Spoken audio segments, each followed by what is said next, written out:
এই যে এর দানার বয়স 10 দিন। প্রচুর পরিমাণে ধান আর কিছু কিছু সামা ঘাস এটা আছে, এটার জন্য আমি আজকে স্প্রে করব।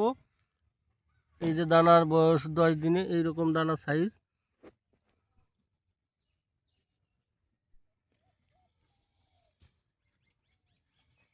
এই যে পুরো জমিতে এখানে 3% মতো জমিতে 600 গ্রাম দানা চারানো। এইখানে হচ্ছে 6 লিটার জলে এই যে এই ওষুধটা তাইজোলো সুপার,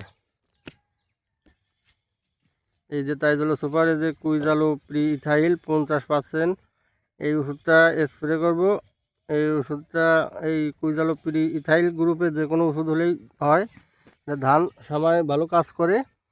এটা স্প্রে করিয়ে এই ধানগুলো মারার পরে আপনাদের সামনে আবার ভিডিও নিয়ে আসবো। এইটা আর বয়স 10 দিন। আর এই যে এই পাশে চারাইছি এইগুলো মাত্র 3 দিন হয়েছে, এগুলো এখনও জ্বালাই নেই, জ্বালালে পরে এগুলোর ভিডিও পরবর্তীতে দেব।